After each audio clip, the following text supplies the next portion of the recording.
Hello and welcome to Arvos Harvo. It's been a pretty busy month. We'll keep it short and simple. There's not too many books this month. There's only 5 books this month. We did get through every category. Didn't make much progress on the final boss of this month, but we'll see how things go. Book number 1 is Home by Marilynne Robinson. So I've previously mentioned that Gilead by Marilynne Robinson is probably my favorite book of all time. I just think that book was so incredibly beautiful, and just every page of it, no matter what mood I'm in, I can flick to a page and I just find something that I can't help but notice is very beautiful. And Home is interesting because Home is kind of like a companion piece almost to Gilead. So Gilead is about a preacher in Iowa, and it's about his family history and about the joys and regrets of his life as an old man looking back on everything. And Home is about some characters that appear in Gilead but in a very different way. So whereas Gilead is an epistolary novel, it's a novel of letters written from John Ames to his family, Home is a third-person limited novel following Glory, who's the daughter of Borton, who's one of the other pastors in the area. And Borton is interesting because he's named his son after John Ames, after his old friend, and his son John Ames turns out to be just...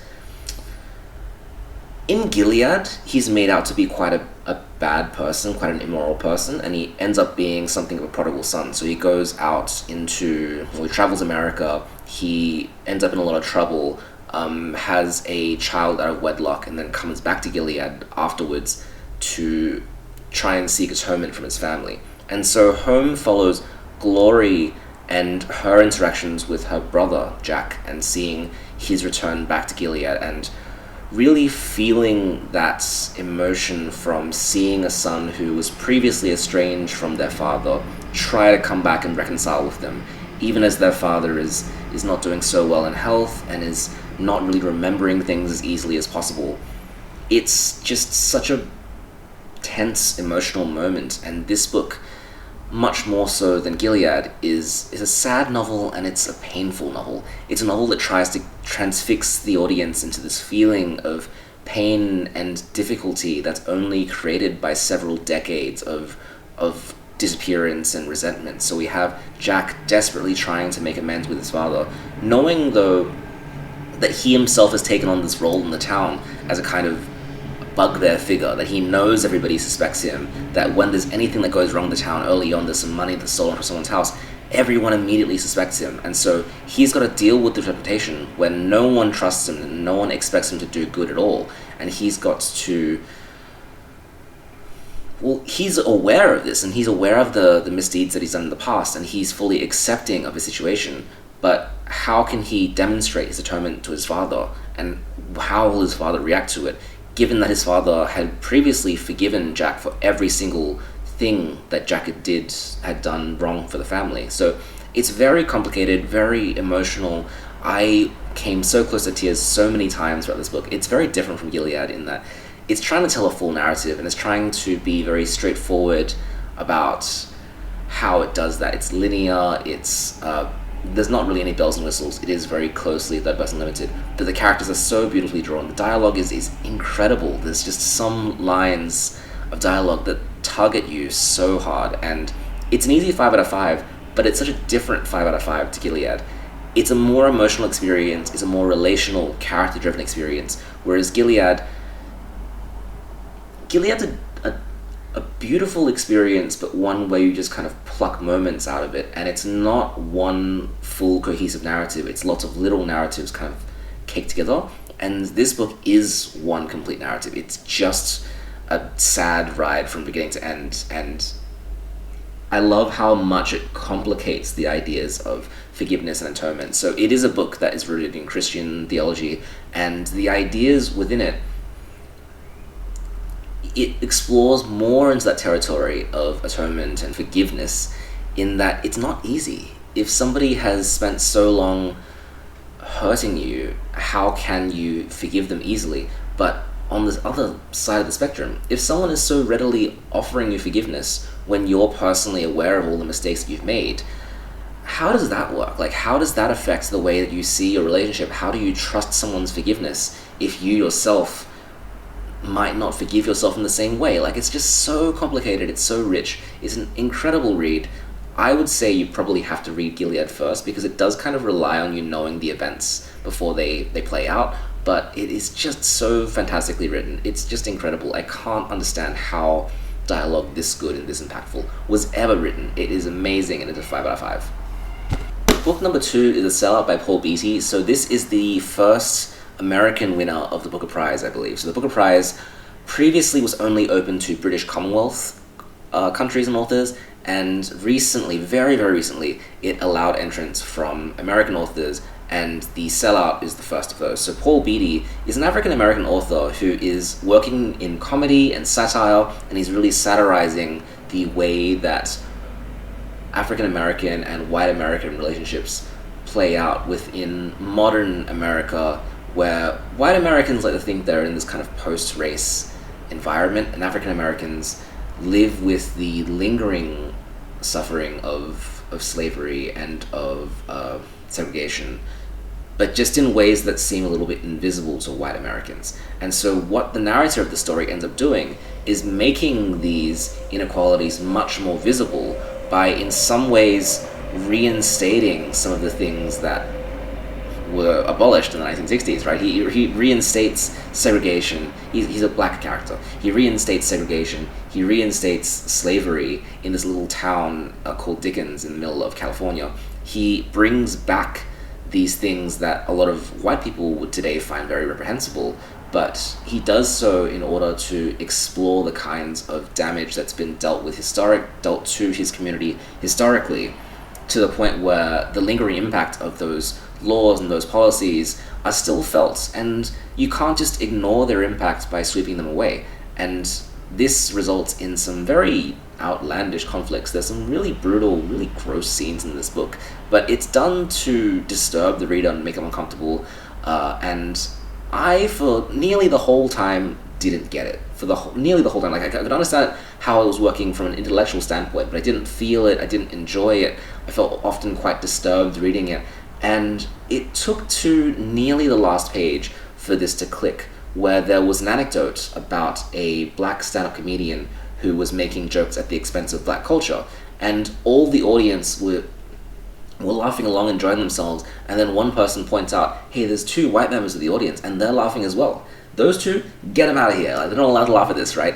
And immediately I started to see how this was working, is that it's a very wry look at race relations in America, not trying to fix things, but just trying to use comedy to reveal things that exist and would be uncomfortable to talk about otherwise. Like, the audacity of some of the scenes in this novel work very well to then reveal what's currently happening and what is a real issue of concern and what people don't want to talk about. So I think, for what it's worth, it works. And I don't really have enough personal experience or knowledge of this historical period to say much more beyond that. I think it works and I understand it.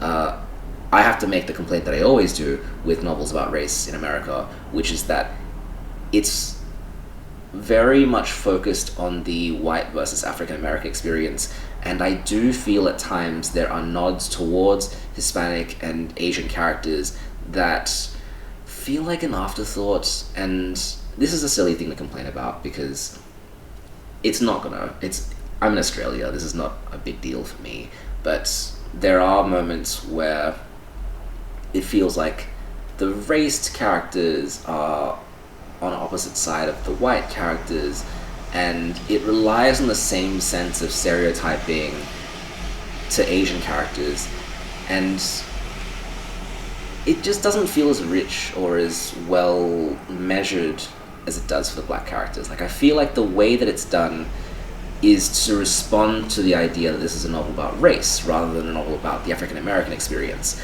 and that just became a kind of necessity. So I did feel especially uncomfortable in those moments, but otherwise I think that this is a weird book. This is a really weird choice to be the first American winner of the Booker Prize. It is totally different to what all the other Booker Prize novels are about. Thematically, stylistically, it's totally out there.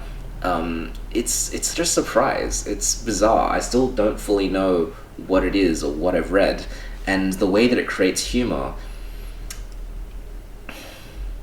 makes me uncomfortable because, like I was saying earlier about that anecdote of the comedy club, this is a book that, in marketing terms, to me, I feel like is trying to hide the fact that it's by an African American author and it's about African American issues. Nothing about the cover, nothing about the blurb suggests that it's by an African American author. All of the book quotes are about how funny it is, but very little is mentioned that it is very much about race. And a lot of the people reviewing this book and saying just how funny it is, there's so many pages of accolades, and they're all from white people, and I don't know. I don't know enough to make a proper statement about this, but isn't that missing the point? I don't know. I have a lot of thoughts. I wonder if someone out there has thought better than this, but it never felt fully comfortable for me as someone who is not familiar with the African American experience to just enjoy this book. It's not making me comfortable to laugh along with these characters. I don't feel like I'm in that kind of position. I think from a distance, I can respect it, but my enjoyment of this book is not high. I would give it a 4 out of 5 for how well it strings everything together. I think it's a very interesting book, and I do want to celebrate the fact that it's tackling these difficult issues and finding ways to make jokes about them and to share that pain and that memory with people of different cultures. But gosh, it's weird. It's very weird. Number 3 now. This is more of my wheelhouse. This is Waiting by Ha Jin, who is a Chinese American author, and they were born very close to where my family's from in China. They were born in, I think, Liaoning province. Yeah, Liaoning, which is where my family's from, and that's cool. That's cool, and this is a book which feels like a product of the kind of multicultural wave that happened towards the late 1990s and the early 2000s, where American readers or Western readers started to become more interested in books from other countries and translated novels and things like that. But often the books that succeeded within this wave were books that were written in English and were aimed towards a westernized audience. And this book really, really fits into that category. So I'm talking about books like The Kite Runner, books like The God of Small Things, Interpretive Maladies, lots of different books from this kind of era where they're written in English, they have connections to the Western world, and in some ways you could think about it in this way, it exoticizes the culture that it's about, or at the very least it makes them seem different so that a white reader can feel more informed having read it. And that's exactly how I feel when I read Waiting as a Chinese person, is that it's doing a lot of explaining to me of things that I'm already personally very familiar with. And if I was one Chinese person writing to another Chinese person, I would never bother to write in this way. I would never bother to explain things like beauty standards, or explain things like familial standards, explain how many different kinds of food get explained here. Like the descriptions of food are really, really lavish, but I can't help but feel like it's there to exoticize, right? And I really wonder, because this author was born in China and lived in China for quite a long time before going to America. It's not a situation where they're exploiting their heritage or anything like that. But just the way that it's written just feels so tailored towards westernized views of narrative. And the premise too is very simple. It is about a doctor who comes from a rural province, and his first wife is just not attractive by his standards. So they have a daughter together, and they've been together for a long time, but every year he tries to divorce her because he works in the big city. And in the big city he falls in love with a woman named Mana, and she is representative of New China. She is liberated, and she is beautiful, and she's young, and she's open-minded, and she is vivacious in a way that the old wife Shuyu is not. And so the protagonist is stuck between this desire of wanting this new woman and his obligations, or his desire to cleanly sever his ties legally with his earlier wife. And it's very much rooted in that kind of post-Cultural Revolution ideology of China, where there's a party and the loyalty to the party, and the public display of loyalty to the party is really important. So all the other characters are really concerned about the kinds of implications and the kind of public message that's sent by our protagonist when he's deciding to divorce his wife, especially when his wife is very loyal to him. Like, the wife doesn't really do anything wrong except be of a certain class and of a certain almost antiquated remnants of an old China. And this is done very symbolically. She has a bound foot that is prevalent in older traditional Chinese standards of beauty, but it's seen as kind of old-fashioned and kind of gross in modern day, versus the new China desired feminine figure. It's just quite a simple story, but I also see very clearly that it's designed to symbolize elements of China's modernization and to explain that to audiences, to the point where I feel like someone who's not Chinese, having read it, will then think, oh, I'm informed, I'm enlightened, I understand how this works now. And it's more complicated than that, of course. Like, there's no way that one novel can be so definitive about a culture, and whilst I don't think this novel is trying to do that, I do think that the way that it's framed and the conversation surrounding it and the interest that people have towards it is very much because China at the time had a reputation for being kind of like an exotic and an unknown place, and this was a book that had a very straightforward plot and a very straightforward thematic core that used these aesthetic elements of Chinese culture, like the foot binding and like the food and like the Cultural Revolution, lingering notes of that, and makes a narrative to explain that to audiences. Like, I just can't shake that feeling. And it made this book a lot harder for me to enjoy. And maybe this is just me being cynical Chinese man trying to figure this out, right? But I just didn't feel like I was the target audience for this. And I feel like even if you are interested in Chinese fiction, yeah, maybe this is an entry point, but there is so much actual Chinese fiction by Chinese authors for Chinese audiences out there that explores themes like this just in a much more honest way, in a much more, I want to say, believable way, because I'm imagining, when I go back and visit China, I'm imagining my neighbors and the people in buildings around me, and I imagine, can they ever have a narrative like this? And I find it a little bit hard, or at least, even if they do, the story would be told in a different way. It wouldn't be told in this way that seems very clear-cut and clean and readily packaged for almost kind of like a cinematic purpose. I don't know. I'm making a lot of complaints, and I don't think I'm making a lot of sense. I don't know if this is clear or understandable to anyone else. If they've read this book, is that how you feel? I don't know. There's lots of worse examples of fiction about China that's designed for a Western audience, right? And I've read lots of them, and there's nothing overtly wrong with this, but I just couldn't enjoy it for that reason. I give it a 3 out of 5. Well, that's a lot of talk. Here is Lincoln and the Bardo by George Saunders. This won the Man Booker Prize, and it's another American Booker Prize winner. This book is amazing. This book is incredible. I can't believe it exists. And I know of George Saunders. I know he's a prolific short story writer. He knows a lot about the craft of fiction. He has a book called, I think, A Walk in the Rain or A Swim in the Rain or something like that, about the art of writing fiction, linking to a lot of Russian classic short stories. And it's so insightful. I feel like I've learned much more about the nature of short stories just from reading what George Saunders has explored in his own musings than I have in some paid courses about short story writing. I think that he's just able to articulate what makes a story work so well. And Lincoln and the Bardo is a strange, strange book. So the premise is that Abraham Lincoln's son, Willie, passes away due to a fever when he's 11 years old. And Abraham Lincoln, is really racked by the tragedy of this, but his son gets trapped in this kind of limbo space where there's a lot of other characters who have passed away but haven't moved on to whatever's next. And so they discover this young boy, and they discover his father trying to mourn over him and getting stuck in this interstitial territory between life and death. It sounds complicated, but it actually isn't. And the way that it's communicated is quite light-hearted, even though the subject matter is so grim and sad. There's characters that are just massively larger than life.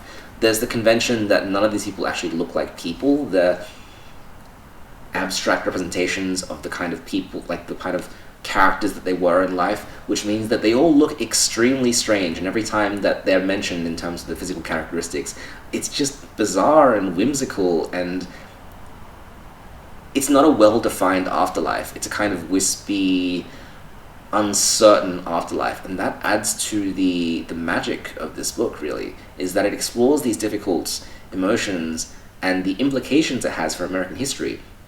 It's all really complex, but it does this in a blurry, wobbly, uncertain way that is quite pleasurable to try and pass. And so there's that. But there's also just the absolutely incredible facts that a lot of the book is built up of quotations from actual Lincoln scholars. And so the way the page is laid out, you can see these paragraphs directly quoting authors, and there's whole chapters that are pulled from dozens and dozens of quotes from historians. It's just an incredible amount of work to make this all sequence together. And what that does is it makes the nature of truth and the nature of life and death much more complex and much more pleasurable, because early on there's a chapter where they're describing the moon on the night that Willie Lincoln passed away, and the historians do not agree on what the moon was like. Some say that it was a moonless night, some say it was a full moon, some say it was a sliver of a moon, and George Saunders slams all of those contrasting arguments together into one chapter and shows that there's not even agreement about what the night was like. And from there, he applies the same logic to the afterlife. So no one really knows what the afterlife is. No one really knows why Willie has ended up there and why the other characters have ended up there. No one knows, good or bad, like who's been virtuous and who's been wrong. There's lots of characters with different religious backgrounds and beliefs, and they all kind of struggle to know, just to know who they are, to know why they're there, to know what the next step is. And all of that is strange and terrifying and beautiful, and it's just done in such an interesting package. It's a 5 out of 5 for sure. I think from the premise of Abraham Lincoln's son gets stuck in a strange Tibetan-inspired underworld interstitial passage between life and death, it sounds like it's going to be heavy and it sounds like it's not going to be fun, but it is fun. It's weirdly fun. It's pleasurable, it's enjoyable, it is much more entertaining than a book about a historical figure and the death of their son should ever have any right to be. And yeah, I'm just impressed. Like, as I'm reading, I'm just in awe of how well it works, that it has moments of humor and it has moments of tragedy. I feel joyful and sad at the same time. Like, I feel a lot more having read this book, and it's just good. It's just a well-deserved winner, and don't let the premise cast you aside, because it's very relevant and it's very relatable. It's a good book. The last one for this month, my collection of short stories, is Open Secrets by Alice Munro. I don't know where this book sits in the pantheon of Alice Munro collections. I know the first one I read, which was Something for Me to Tell You, that one people think is her worst, so this is not her worst, I guess. I'm cheating a little bit also because I think there's still one story I haven't finished, but it is also the 30th of March, so I will finish it before April. I don't get Alice Munro. I wish I did, and reading everything that everyone has written about Alice Munro, I really, really wish I did, because she sounds like an incredibly interesting person, and her style seems very fascinating, but it just doesn't really do anything for me. So the premise of these stories is that we follow a regional Canadian town, and the characters kind of appear across stories. There's not a lot of it happening. There's a sense that it's all happening in the same place, and so large figures that everybody knows appear across multiple stories. And we have these ordinary lives of ordinary people, and every now and then there's just extreme violence that appears out of nowhere in this very realistic situation, and the characters need to make sense of that. So the title story, I think, is the best example of this, is about a group of laborers who work for and work on behalf of this manager who's very well known in the town. And we see their relationships and their connections, we see how they find partners in the town, we see a very ordinary way of life, and then midway through the story, a character is killed in a horrific accident with a saw, And that event rattles all the other characters, and it's really about them trying to return to a sense of normalcy. But it's not a story where that tragedy is even really dwelt upon very much. Instead, it's just kind of seen as a consequence of something that happens in a regional area, and it's much more interested in the side relationships and interactions and characters around this event, rather than making any real arc out of tragedy and change and rebirth. So I have a really hard time fitting any of these stories into a more traditional narrative structure. It instead, to me, feels like a diorama, where I have this big house with multiple rooms, and in the center of the room is the big inciting incident. Like, each of these stories tends to have a big event that happens midway through. But once I've seen the event, and once I know what the events are, I then go into all the other rooms and peer into the lives of all the characters. I see people making breakfast, and I see people having marital trouble, and I see people growing up as young boys and girls, and I see memories, and I see futures, and I come back to this big central horrific event, and there's no arc, there's no closure, there's no kind of transformation of any character. None of these stories, to me, are about any characters. Instead, they're just these situations where people and events and places are tied together, and the narrator is just shining a light into each of these rooms so that we see them for a little while, and then we move on. And I get that saying that out loud, that sounds pretty interesting. Like, it sounds like something that is different from your normal expected short story.